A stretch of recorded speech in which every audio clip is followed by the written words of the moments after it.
Yeah, excited to welcome Joe Latona here today for a special webinar on how to escape the day-to-day, right? So how to hire the right manager for your pet business. Joe is an expert in the recruiting area of the pet industry and works with probably dozens of pet care service providers and local businesses such as daycares, boarders, groomers, trainers, walkers, sitters, and other types of pet businesses like that. So before we jump into some of these things, I want to do a quick introduction of ourselves. So we are the Pet Industry Network. Guys, the Pet Industry Network is a collective of business-to-business service providers providing vetted, reliable support for your business needs. If you run a pet business and you are in need of something like recruiting or marketing assistance or holistic coaching or email marketing or things like that, the Pet Industry Network helps connect you with a vetted pet industry specific expert that can help you in your business. So we've been doing this for about 3 years when Yolanta and I started this, and Joe has been a pet industry network expert for Just under 1 year. yeah, 8 months, 9 months, something like that. So yeah, we've been super thrilled to have Joe in the group, and he's been a huge part of bringing a bunch of attention to kind of the huge needs that a lot of our daycares and sitters and walkers and other service providers experience on a day-to-day basis, which is a lot like this graphic that we kind of threw together here, right? If you feel like you are juggling too many balls or spinning too many plates, or you have too much going on in your business and you're worried about something falling to the ground, or you cannot pay attention to all of it, I've been there. I think Joe has been there. I think Yolanta has been there. We know how you feel. And that is why hiring the right manager for your pet business is one of the most important tasks that you will do in your business. And bringing the right person into that role can free you up. It can allow you to focus on more of the specific things that you want to focus on in your business.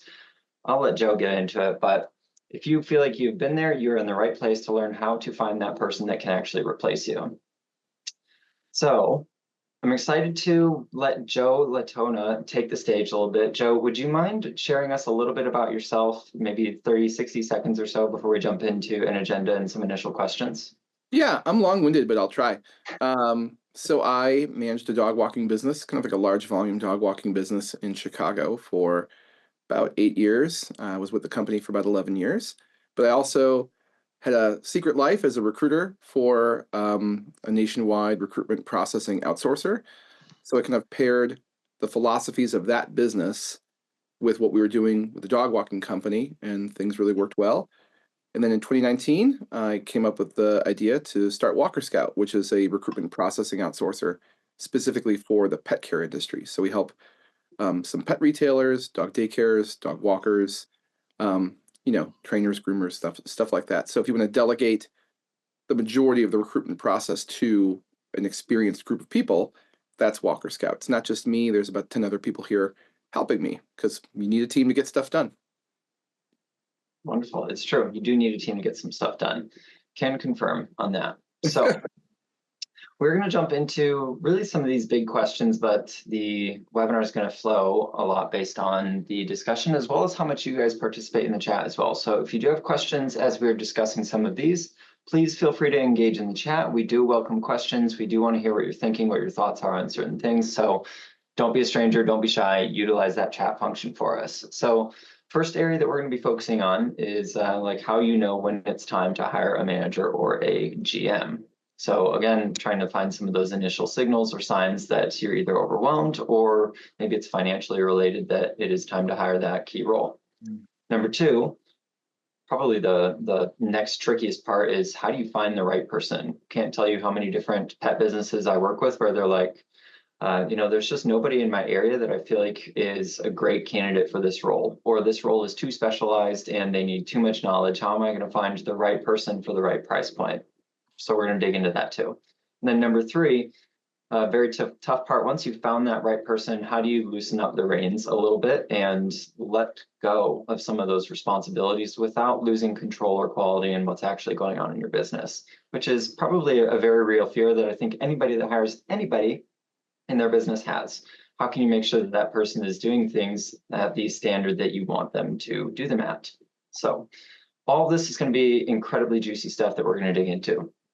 Yolanta, do you want to run people through our initial questions.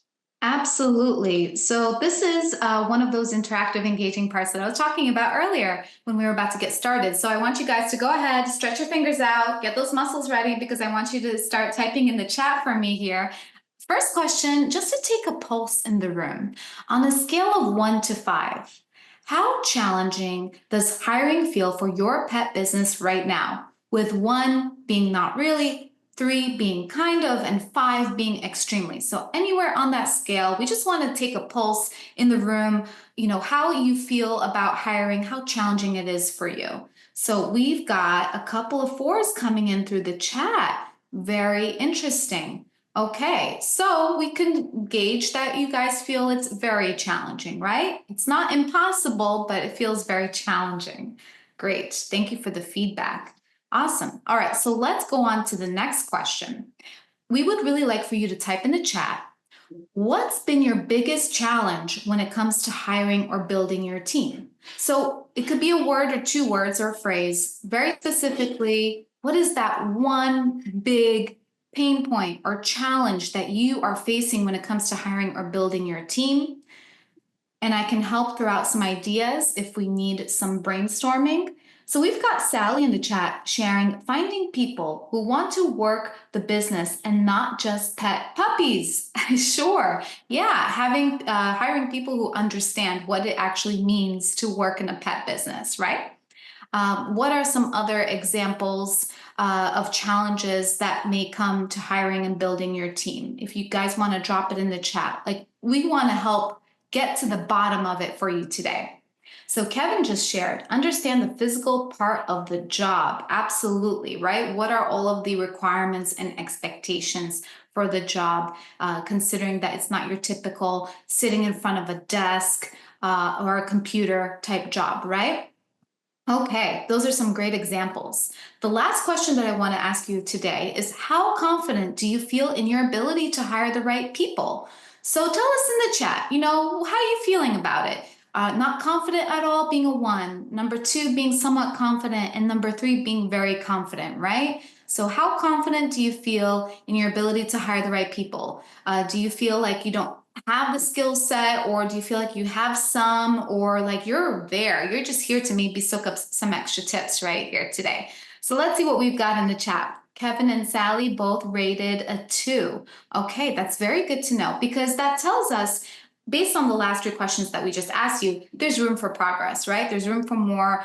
We can work together to help you cross that threshold today. And that's what today's session is all about. So I'm very excited for you guys to get as much as possible out of today. Definitely engage with us in the chat. And remember, at the end, we will have time for live Q&A.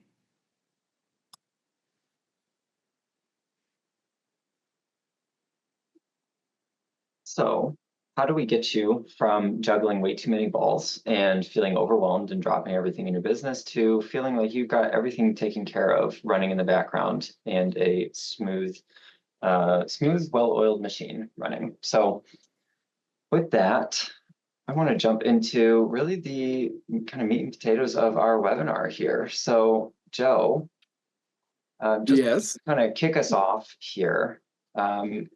How do you know when it's time to hire a manager or a general manager?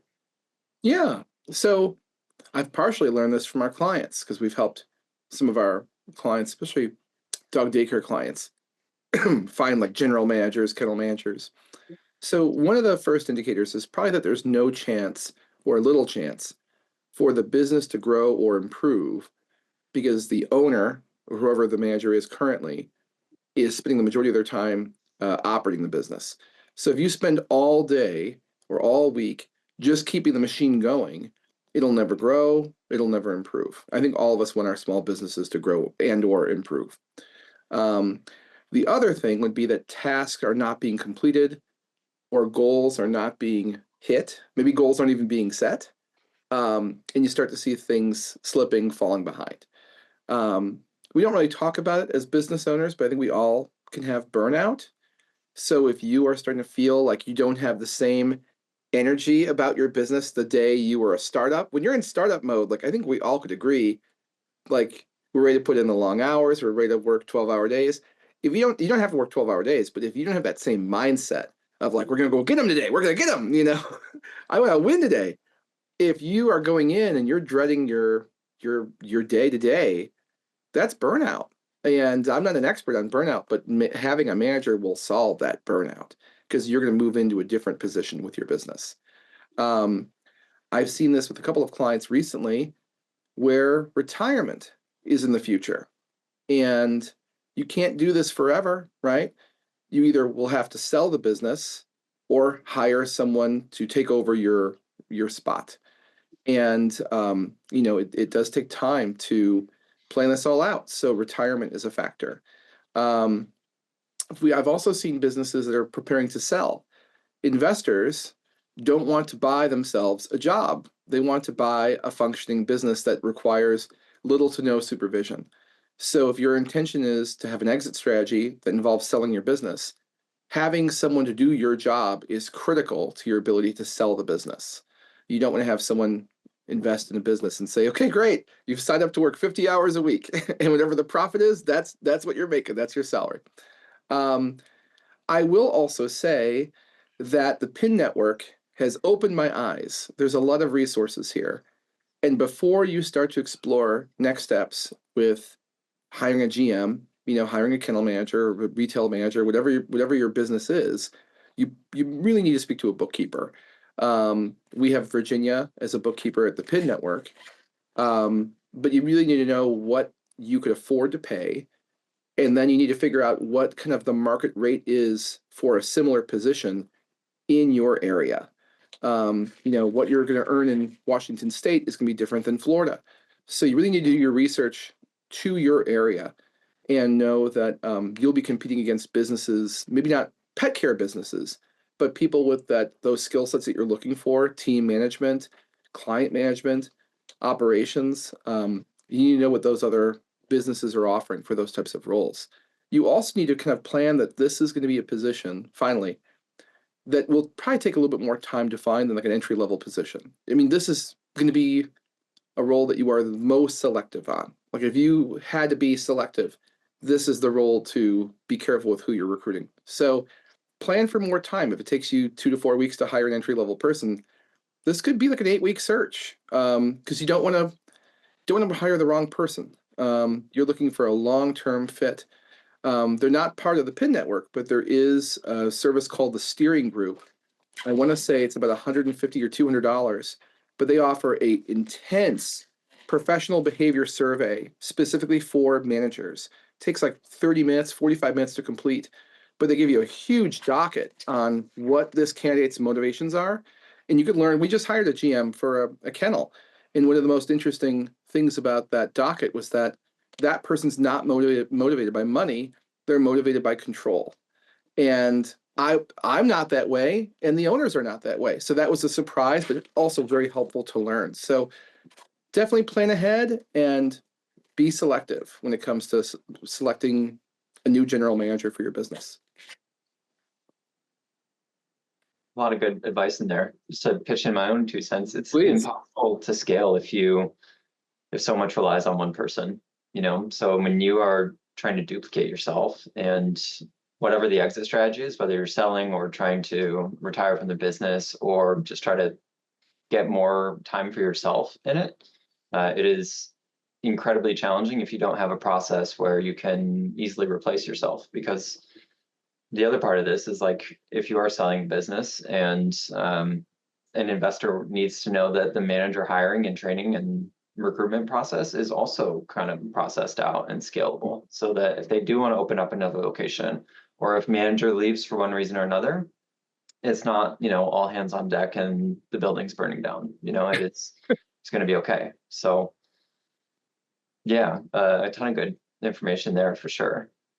Thank you, Matt.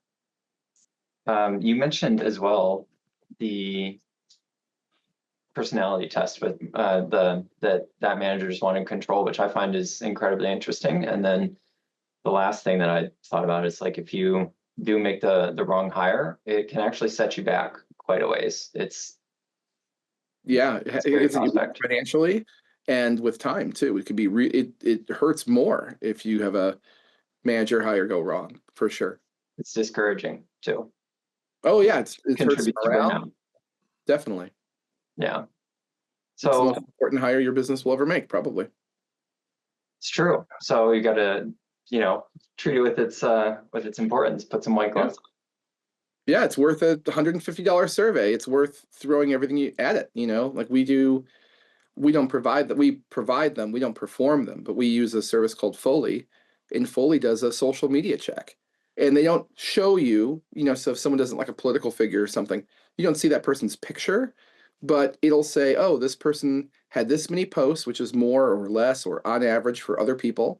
And they had this many instances of flagged behaviors, drug use, alcohol abuse, hate speech, language, speaking negatively about their profession. They do all the work for you.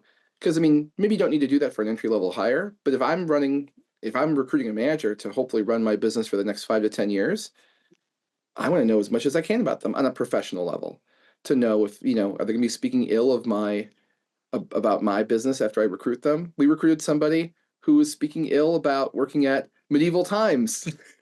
So how can you talk negatively about medieval times? But yeah, they worked there and they did not like it. And that was not good. That's not a good precedent to set. It's true. If you can't handle medieval times, I'm not sure how well you're going to do at a daycare or a boarding facility. Yeah. It's So. dinner and tournament. It's 2 for 1. They should enjoy it. It's true. Yeah. So what do you feel? Where do you feel like what kind of role makes sense based on where the business is? In terms of like what level of seniority for a person coming on board? Yeah, I think so. And also sort of like kind of what you're looking for in terms of, Oh, how to find that right person? yeah, that too, as well as like based on where the business is from a growth or financial standpoint, like how do you decide what role to fill for, right? Yeah. If you get what I'm saying. Yeah, I do. So I think what I really like, my old former employer was very influential in my thoughts and philosophies on management and team building. Pretty smart guy, probably like the smartest dog walking business owner in the country, to be honest with you. And he was a big person for dividing up the work. So, like when the business was growing, I was the only manager. Then I was the office manager. Then I was the human resources manager, because those were my strengths. And we brought in other people that loved scheduling and customer, communication and logistics. So you could also recruit and discover that someone has a certain skill set, and then say this person's really great for this, but maybe they're not great for coaching and onboarding, or maybe they're not great for client management. So you could take somebody and say, this is where you really are going to thrive, and the stuff that you don't enjoy or the stuff that you don't excel at, we could assign that to another person. So you always divide up the work. I actually think that in most cases, these general managers, most of them are going to come in with very little professional or volunteer animal experience. So you could have a situation where you need to bring in someone to run more of the business side of things, and then you could promote maybe your lead person that's working a little bit more hands-on with animals or has a deeper knowledge of animals, and kind of bring them up to like a team leader or supervisor position. When the business is growing, as they all should be growing, you do need to think ahead with management, because the last thing you want is to start saying no to leads or giving customers a negative experience. There's a couple of businesses I'm aware of that can't accept new clients right now due to high demand, and I know some of them want to bring on new staff to help delegate some of that work, and other ones it's by design. They have a limit to what they want to take on. So I guess you have to ask yourself, as a business owner, do you want to, continue growing and saying yes? Feels good to say yes. So, or do you want to delegate and take care of that? Or is it, business that you're happy to have it be a certain threshold? I have a client right now. They just hired a general manager, and they're a really well-run dog daycare with excellent reviews. They have no intention to grow. They don't want to grow at all. They just want to improve, which I thought was refreshing. It is refreshing. I had somebody recently tell me that, like, as a small business owner, the kind of amount that you invest in operations and the amount that you can bring in from a sales and revenue perspective, it's very rare that it's equal, right? Like if you excel in sales and you bring in new revenue, you're going to need to make an investment in operations. And then if you make an investment in operations, then you need to sell some more and you need to get revenue back up. And then it's uneven again. And so you need to invest in operations again. And like it never really evens out, right? It becomes this climbing, right? You're kind of climbing a ladder there. So it's challenging, I think, to find that balance between, I think it's rare that you also speak to customer or clients like you were just mentioning, right? Ones that don't want to grow, they just want to get better where they're at. And maybe that changes. I mean, they have this they have their first manager in a 25-year history. This is the first time they've hired a manager. The owner was the manager. So now that they're not running the day-to-day tasks, maybe some of that perspective changes over the course of time, because now they could work on big picture stuff. And they also are working with a PIN coach. And, not to shout out PIN, but when you have resources from a group of experts like this coach I'm thinking of, now that you actually have the time to seize on those, that insight that coach provides, yeah, maybe you can grow now because you're not as worried about running the front desk or answering the calls or handling that nail trim that, someone can't do right now. Yeah. I think the other thing that frequently goes through, at least my mind as a small business owner, is that at some point you have to kind of like buy your time back. And you do that by making a smart hire that can take some of this stuff off your plate. And I think all of us as small business owners, we sometimes feel like we have too much going on, or we're all in that place where we're juggling a lot of different things, wearing a lot of different hats. We're the head of multiple different departments. But if you make an investment, like, yeah, that does come out of your owner profit, but it's all about freeing up the time so that you can either think about, what the business looks like 5 to 10 years down the road, or even, maybe it's taking a Friday afternoon off. Mm-hmm. And if you've been in business for 25 years without a manager, it's possible you've gone 25 years without taking that time for yourself. Oh yeah, definitely. They're ready for this next chapter in their professional life, which is tied to their personal life. It's not relevant. It's not a great analogy, but George Lucas, there's a quote where he said, "Films don't get finished; they just get away from you." Maybe I'm paraphrasing, but like there's a release date. They have to come out, right? It's the same thing here. Like at some point, you're going to need to hire senior leadership for your business. You're either going to retire, you're going to sell it, or you're going to, die at the desk. So, it's really only one of the three ways, right? So at some point, you're probably going to have to explore some kind of senior leadership. And it happens to everybody. Yeah. True. So Kevin just put in the chat, the purple squirrel is finding the manager that treats your business like their own, which I think is a great transition to talking about like where and how to find the right person. So you get 150 applicants for the manager role. How do you sift through that? Yeah. Kevin, is there a mirror behind me? Can you see my notes? Because that was one of my notes here, the purple squirrel. I'm going to start using that more often. So, I mean, we could have a whole other talk about filtering large volumes of candidates, and that's going to happen because you're going to offer this person more money. Whenever you offer more money, you're going to get an influx of candidates. Many of them are not going to be qualified. They're just applying because it's a higher salary in the area. I just had an interview before this. Person was totally unqualified to run the kennel. They're completely qualified to be a team leader. And they even discovered this on their own in the interview. And near the end of the interview, she said, "Oh, I'd love to also be considered for the team leader position that I saw on Indeed." I was like, thinking in my head, good, because that was the only position they were really qualified for. But I would start with the staff, Kevin, to circle back on your question or your note. I was promoted from within. I was with that business from when it was 5 people to about 45 people. So even though I didn't own it, I didn't have equity, I was invested, even, emotionally in that business's growth. I will say that if you could find incentives to make them, to excite them, even if they don't have equity in the business, so you could have profit sharing. If you have a certain threshold you're looking to hit compared to previous quarters or previous years. Hey, if someone could make me that much more money, I'm more than willing to give you a profit sharing option. But I would recommend before you start the search, promote from within if you can, because that person not only knows your business and you know them, and it's faster than recruiting. The other advantage is that it's way less expensive to promote someone and give them, let's say, a 10 or 20% raise versus going out on the labor market and finding new people. New people want a lot of money right now. So you could take your best person and give them a pretty significant raise. And I bet you that would still be on the lower end of what you'd have to pay, for a generally good manager for your business.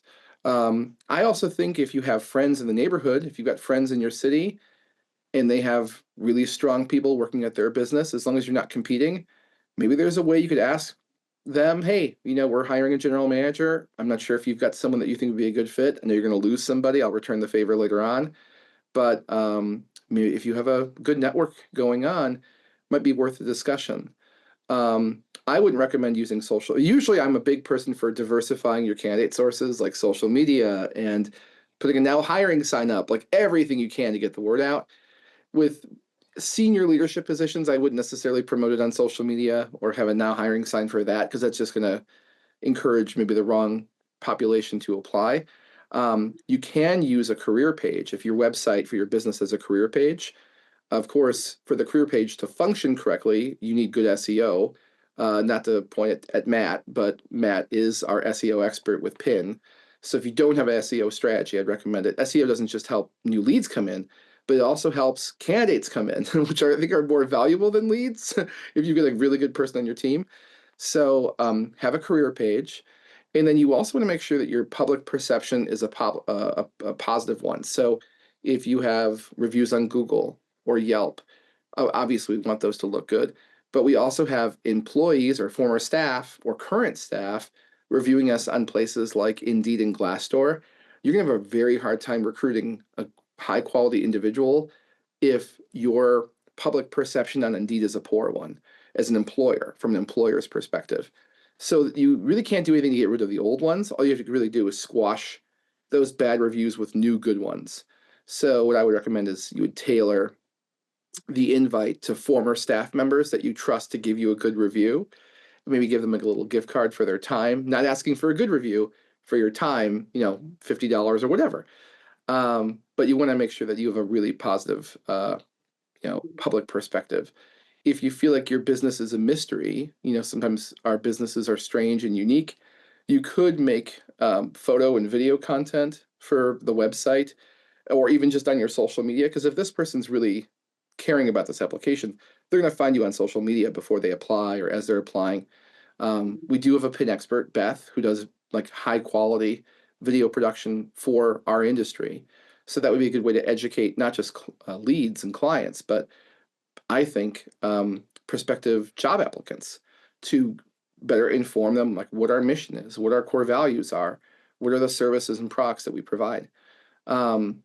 When it gets down to finding these people, how we find most of our people, we're sourcing most of them on Indeed, using sponsored posts. The lowest amount you could sponsor for is $5 a day. Temporarily, earlier this spring, in some markets, Indeed was making a minimum investment of $10 a day. That's gone for some reason. I'm not sure what was going on with that. It was very weird. Maybe there was pushback, but I would recommend you probably have a budget closer to like $20 a day. Because you really need to, if recruiting is looking for the ace of spades or whatever card you're looking for, if you're playing like rummy or something, you need the most amount of cards available to you. You need to have as many options to you available as possible. In sponsorship on any job platform, just gives you more draws. It's going to give you the option to see more cards. Because if you don't sponsor listings, you're talking about drawing one card a day, one card per turn. And when you're hiring a manager, you really need to see everyone that could possibly do this job. So I'd recommend heavily that you sponsor at a higher rate.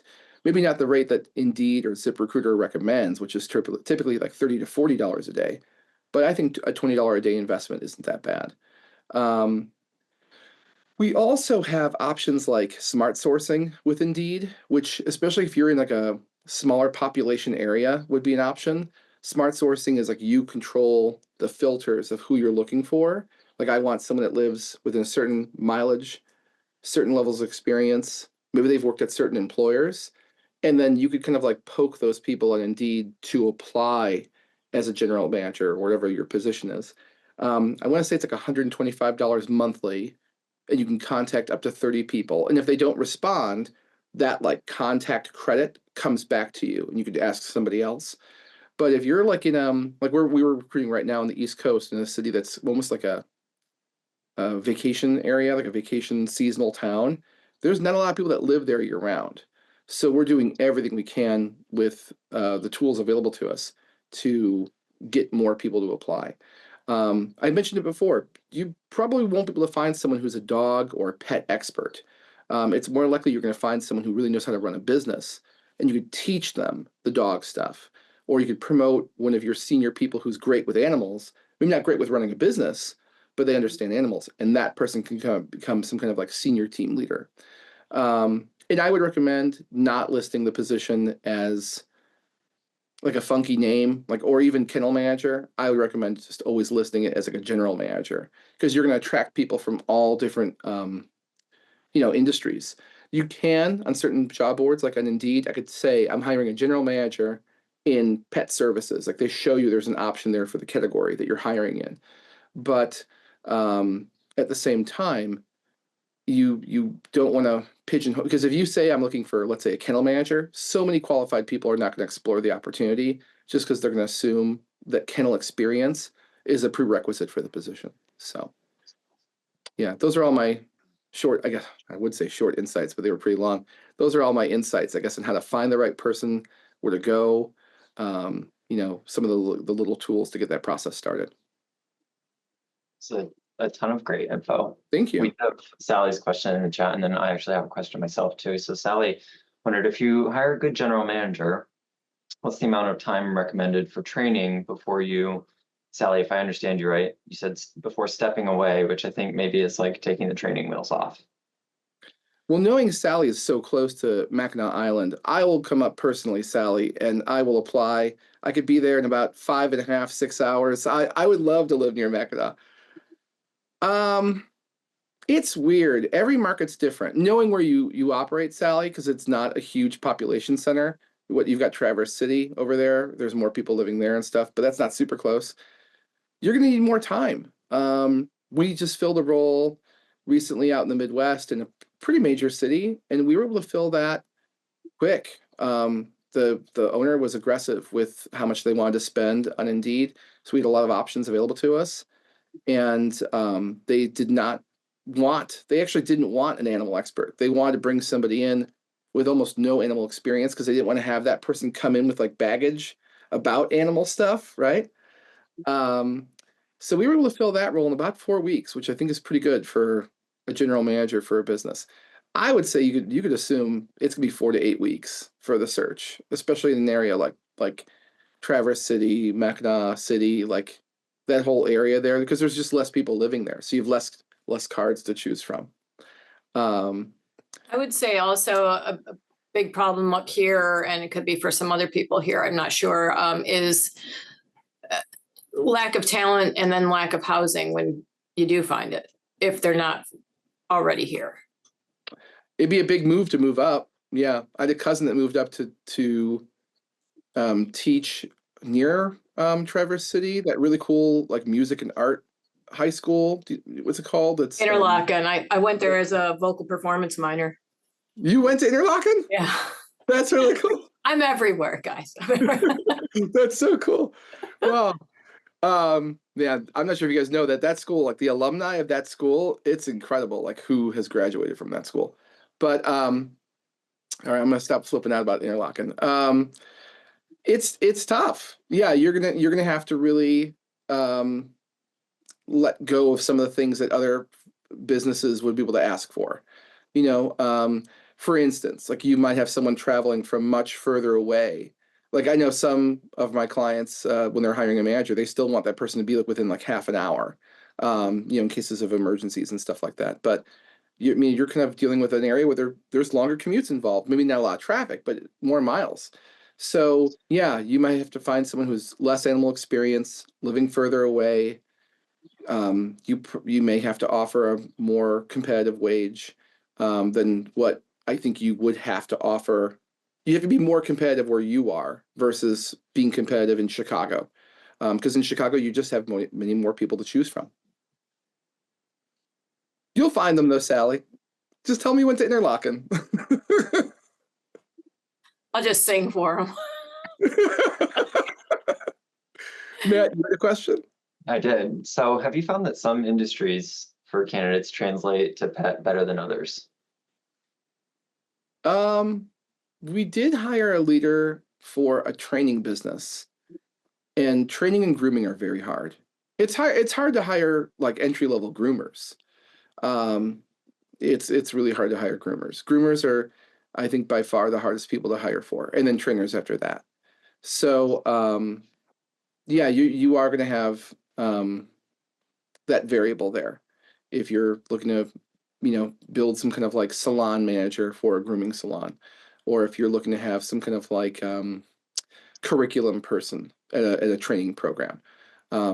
It really kind of depends too on how firm you are with, like for those two businesses in particular. Like if you need this person to adhere to a certain philosophy, like we have a puppy school that we work with that's fear-free, force-free, and anyone not interested in following those philosophies, they're instantly removed. Obviously, the business can't compromise on its like one of its core mission statements, but because of that element, we do remove not a lot, but a significant number of people. I mean, I would venture to guess that 80% of all your general manager candidates are going to be removed in the application phase, just because they don't have the level of staff management experience or business experience or animal experience that you're looking for. And then you have the other variables, like if, like for Sally, maybe they're traveling from too far away, or for that puppy school, maybe that's not a fear-free, force-free candidate. And of course, people say what they think you want them. Like they'll say, "Oh, I could work fear-free, force-free," but if you spent the last 10 years in a balanced training environment, can you really shift gears that fast for a job? So, there's some variables there, and definitely groomers and trainers probably have the hardest time recruiting leaders. Fair. So you did just mention a few sort of red flags, but what are some other red flags to avoid, and then maybe some green flags to look for in a candidate pool? Yeah. For a manager, I would definitely say you're looking for longer employment periods. There's this thing in recruiting, not to get too nerdy about recruiting, there's this thing called the halo and horn effect. I'm not sure if anyone's ever heard of this before. The halo and the horn. The halo it happened to me Tuesday. I met a candidate who was in the Air Force, and she was a mechanic, and that's like all male. Like she was with like almost an entire male group, and she wasn't even a person who enjoyed being a mechanic or wanted to be a mechanic, but that was what she was good at, and that's what they assigned her to do. So she was in the Air Force for 4 years. I was very impressed. The halo is that she's probably not the best fit for that company, because she's only going to be there for a year. And then in 1 year, she's going to have a radiology degree and she's going to be gone. But the halo is that I couldn't get past this military experience because I know she'd be good for 1 year. So I submitted her to the client. The halo of this great military experience kind of like stopped me from looking at all of the concerns. And then the horn is the opposite. So like, if Matt applied at WalkerScout, I want to hire Matt immediately. Matt's like the smartest person I know. The horn is that he lives in Ann Arbor. Oh, I'll work around that. We'll figure it out. That's the horn. Or the horn rather, Matt's the halo. The horn would be that, there's one thing. Oh, he lives in Ann Arbor. Well, he's willing to move to Chicago. It doesn't make a difference. He's in Ann Arbor. He's going to stay in Ann Arbor. The horn is when you can't get past this like one concern that you might have about a candidate. So I guess going back to this with red flags, you're looking for those longer employment periods, and don't let the halo and horn effect impact something as important as a general manager hire, because it's really big. So I actually almost recommend, if you can, not that I'm going to try and sell WalkerScout, but you want to have at least one other person maybe helping you with this search, because you want to try to remove also bias. Bias is sometimes we're aware of our bias. I wasn't aware of my bias with the candidate a couple days ago with the military experience until after I submitted them. And I'm like, oh, I'm just reading my summary over and like, I'm totally biased to this candidate. So if you can, try to have a colleague help you out, even if they're not in your same marketplace. If you just have a friend in the industry, hey, what do you think about this application and resume? You know, would you hire them? Would you interview them? But those are some of the red flags. The biggest thing for me would be those employment periods, because they could be the best person on paper, they interview really well, but if they don't stick around for more than 1 or 2 years, you can't handle that level of turnover with a general manager position. That makes a lot of sense. I mean, I think specifically with the manager, you mentioned earlier in the call that ideally you want that person to be a huge part of your business for 5 to 10 years. And it is, I think, kind of uncommon that we consider what our business is going to look like in 5 to 10 years when we're in the day-to-day, you know, when we're just kind of running things and we're in a groove. But hiring a good general manager does force you to look further down the road. Yeah, big time. Yeah, because I mean, that person wants to see you have a battle plan for your business too.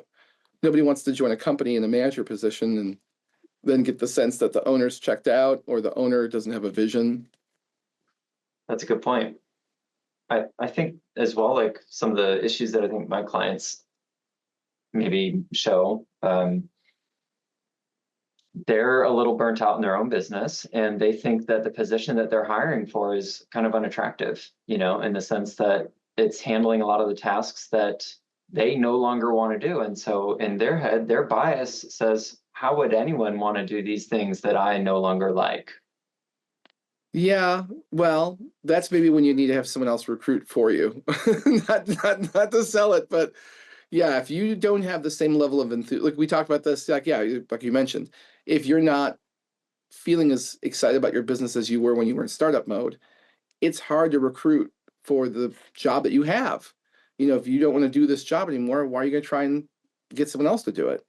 But that's kind of when you need to go into sales mode with recruiting. I mean, recruiting in a way is both like private investigator, but also salesperson. You need 100%. to know what you need to know about this person, but we also need to get those good people that we have confidence in. We need to stop them from applying elsewhere and get them to the finish line. We can't push them across the finish line, but we want them to stop making the other races, right? We want them to stop thinking about other opportunities and just focus on our opportunity. 100%. And I think in some ways, like that sales aspect of it gets forgotten at times, right? Like you do have to sell your business and sell the opportunity and sell the pathway ahead and the vision, you know? And even once they're hired, I still think you're pretty much constantly in a sales role, right? Like you do have to keep people engaged and motivated and moving towards the goals that you have set for the business. So sales is, I mean, sales is in almost everything that you do in business, even if you're not in sales. Yes. Yeah. I think that, you know, if I guess I'd like to touch briefly on like what we could do as owners to keep these people engaged. You know, I have some ideas, if I may share. Please.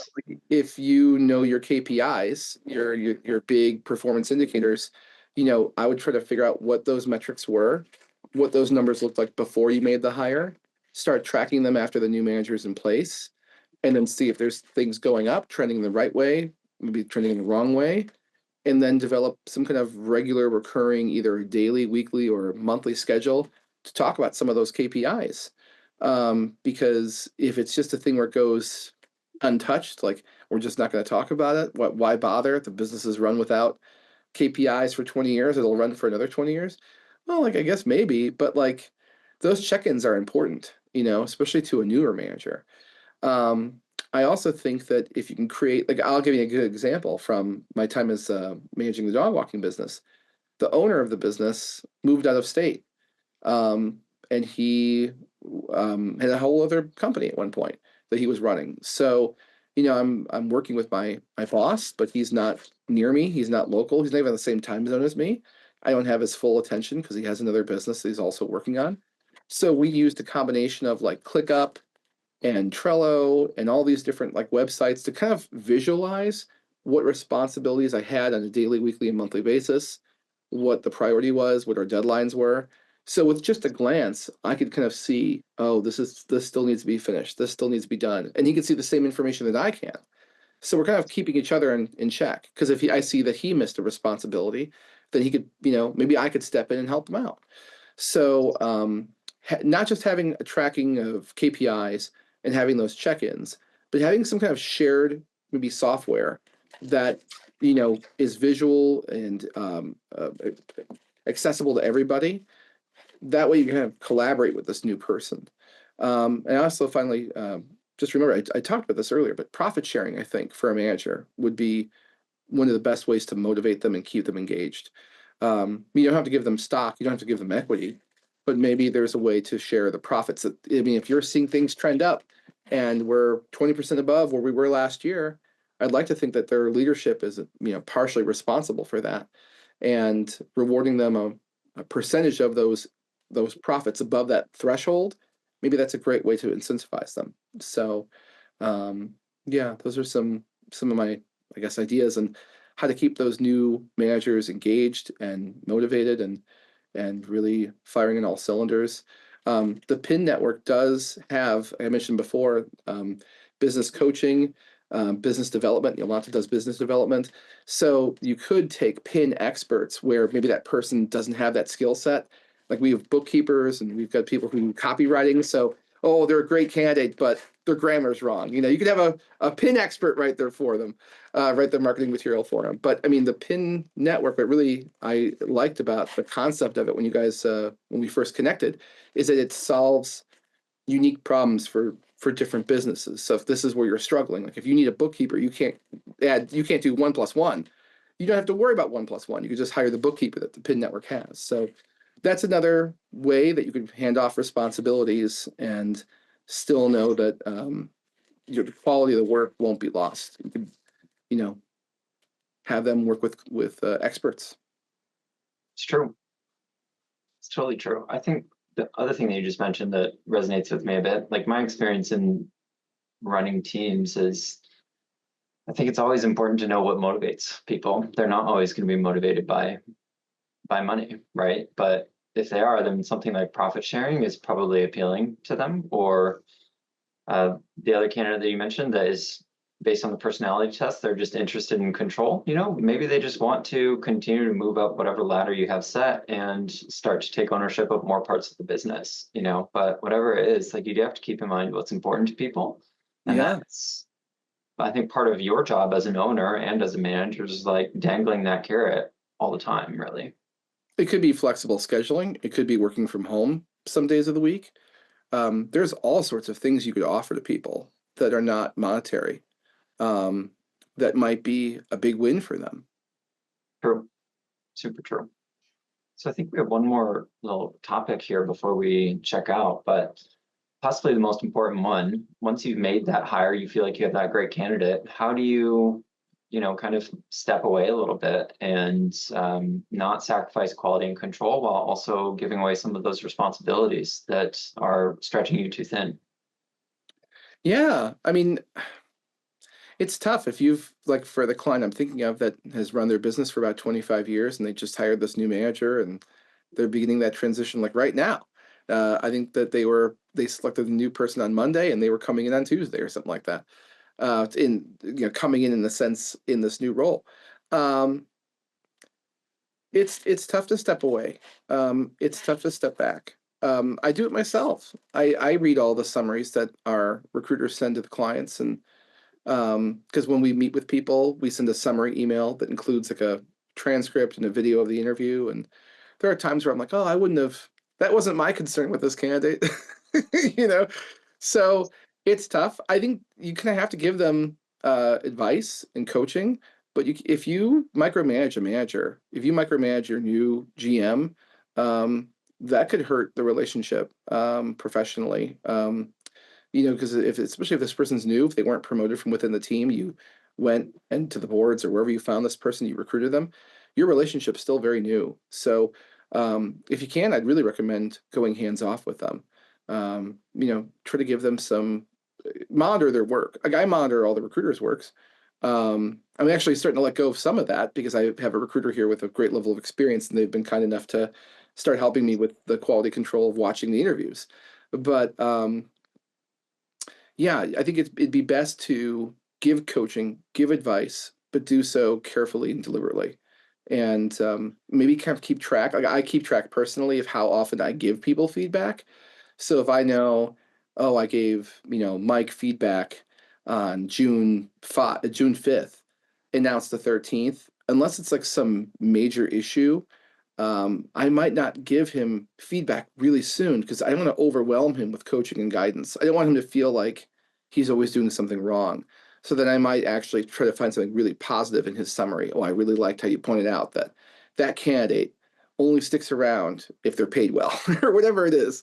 I might purposely try to find a positive thing in their most recent interview before I give them more things to possibly work on and change.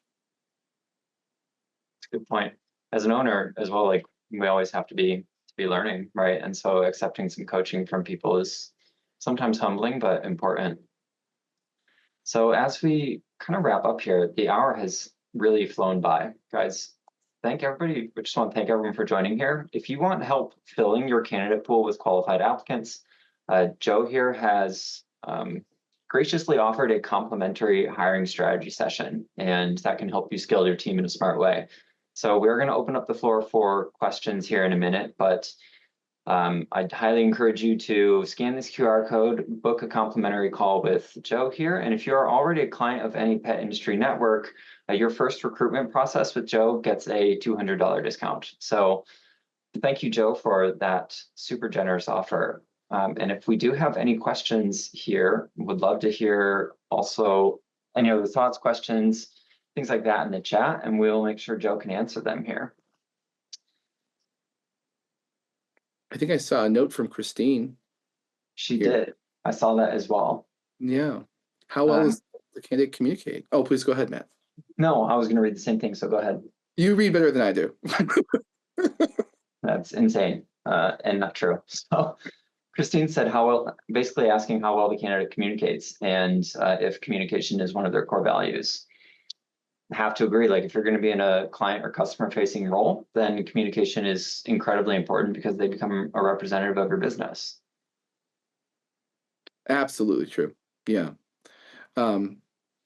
Communication is key for all of these managers because they're client facing, they're staff facing. You have to work with them. Doesn't make a difference what level of experience they have. I mean, personally, I really like, we have this workflow here where we kind of give candidates the option to do a supplemental brief video introduction. It's an asynchronous video introduction where we have 2 short softball questions. I just want to see who this person is. Are they excited about the opportunity? Are they knowledgeable about the business? And for like some of our roles, when we're hiring a general manager or we're hiring, like right now we're recruiting for WalkerScout to find more recruiters, we actually really encourage them to provide those. So for like WalkerScout, for instance, we're giving those recruiting candidates 3 business days to provide those brief video introductions because I really want to see them take the initiative. That's the thing too. I'm not a big proponent for homework with the recruitment process for an entry-level position, but you could definitely throw a general manager candidate some homework. If they don't want to do the homework for a level that's going to pay $50,000 to $100,000 or more per year, I'm not sure if they're the right fit for this job. So yeah, really love the concept of those asynchronous video introductions when you get into a job like this, because that's the thing too. If you have 150 candidates, Matt, you mentioned having a big pool of candidates. Asynchronous video introductions are a great way to get that field down beyond things like conditional learning with applications to remove weaker candidates and stuff like that. But it's a great way to I've got like 8 pending right now for the recruiting role. So like, I'm not going to do 8 interviews with those people. I'm going to watch those 8 videos. And then out of that group, I might pick 2 people who warrant the interview. So yeah, try to find ways to really understand how this person communicates. It's a really good idea as well. Also, we didn't even touch on homework, but I've always loved that as part of the process too. Giving somebody, even if it's a small task that feels like kind of irrelevant to the job, it's really about like how well they can follow up with you and how much attention to detail that they're going to pay attention to in the conversation. And in some ways, it's a measure of how important they feel like this job is to them before they even have it. So Yeah. And since the general manager is typically working independently, right, you shouldn't be hands-on with them. I want to see a little bit of homework, maybe with that type of role, because, I want to see that they could work without a net, without coaching, and, I shouldn't have to push them up the hill. it's true. It's true. Joe, I do want to thank you again so much for your time and your tips and your advice and your recommendation. This has been super helpful webinar. If anyone has anything to say before we jump off here in the chat, please use that. Guys, go to petindustryNetwork.com/waitlist. You'll want to just put that in the chat to stay connected with us as we bring you further webinars throughout the summer and fall. We do have a really exciting list planned for July, August, September, October, and November. So we're excited to bring those to you guys monthly. And also just have to shout out Joe, if you want to go from, stuck working in your business to running a well-oiled machine, take him up on that complimentary hiring strategy call so that you can find that right manager to help you escape the day-to-day. Just thanks again for everyone being here. And Joe, if you want to throw your contact information in the chat as well, please do that. Otherwise, enjoy your Friday, everybody, and we will see you next time. Yeah, I will do that right now. It's an email address. It's a website. I will say I always love to see people take advantage of free job boards if you've got it. So we do have a job board called WalkerScoutJobs.com, and there's a little code there, PinFriend2025, and you guys could post as much as you want on there for free for the remainder of 2025.